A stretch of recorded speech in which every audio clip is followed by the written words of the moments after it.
ప్రార్థనలో చేసినప్పుడు దేవుడు మనకి ఇచ్చేటువంటి ఆశీర్వాదాలు. ఉపవాస ప్రార్థన చేస్తే దేవుడు ఎలాంటి మనకి జయం ఇస్తాడని ఆ సందర్భం నేను చెప్పాను.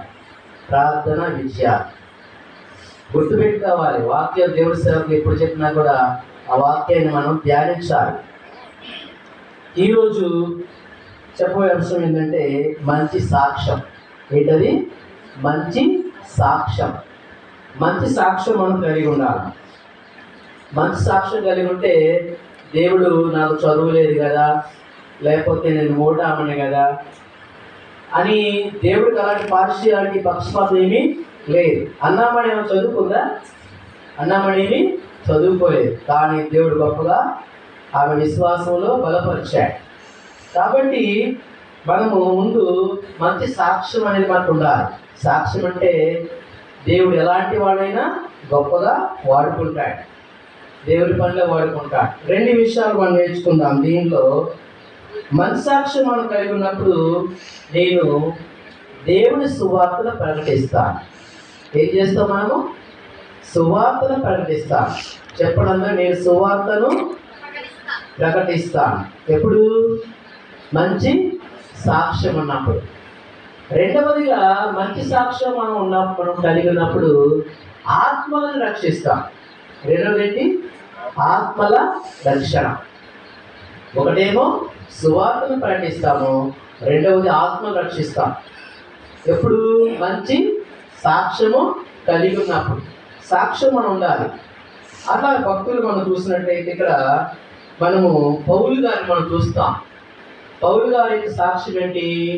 పూర్వము నేను దూషకుడను, హింసకుడను, హానికరుడను, పాపులకెల్లా ప్రధాన పాపిని అని చెప్పి తాను చెప్పుకుంటూ ఉన్నాడు.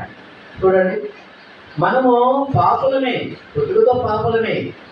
అయితే ఆ పాత జీవితాల నుంచి విడిపడి కొత్త జీవితంలోకి, నూతన జీవితంలోకి మనం వచ్చినప్పుడు మన మంచి సాక్ష్యం మనము కలిగి ఉంటాం.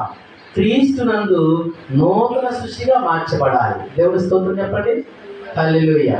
క్రీస్తునందు నూతనమైన సృష్టిగా మార్చబడినప్పుడు నీకు మంచి సాక్ష్యము కలిగి ఉంటాం. పాతవి గతించిపోయాయి, ఇదిగో సమస్తము క్రొత్తమైన. కాబట్టి మన మంచి సాక్ష్యం కలిగి ఉన్నప్పుడు సువార్తని మనం ప్రకటించవలసిన బాధ్యత నీ మీద, నా మీద ఉన్నది. వస్తూ ఉన్నాం దారిలో, అమ్మాయి నేను, అయినా వాళ్ళు వచ్చినారా పైన, అమ్మ ఇక్కడ ప్రాంతం జరుగుతున్నది రెండమ్మా అని ప్రేమతో వాళ్ళు ఆహ్వానిస్తున్నాం. మన పని మనం చేయాలి. మన పని మనము చేయాలి. చిన్న బిడ్డను వాడుకుంటాడు, మరి వృద్ధులు వాడుకుంటాడు. ఎలాంటి వాళ్ళైనా సరే దేవుడు తనకి ఇష్టమైన బిడ్డలు బలముగా వాడుకుంటాడు. అయితే మన సాక్ష్యం అనేది, మన మనస్సాక్షి అనేది మంచిగా ఉన్నప్పుడు మన మాటలు కూడా ఆశ్చర్యకరంగా ఉంటాయి. ఒకరోజు ఈ పౌలు స్త్రీలు ఏం చేస్తున్నారంటే దేవుడి సువార్త ప్రకటిస్తూ ఉంటే మరి సువార్త అంతకుముందు ధర్మశాస్త్రాన్ని ఆయన పాటించేవాడు.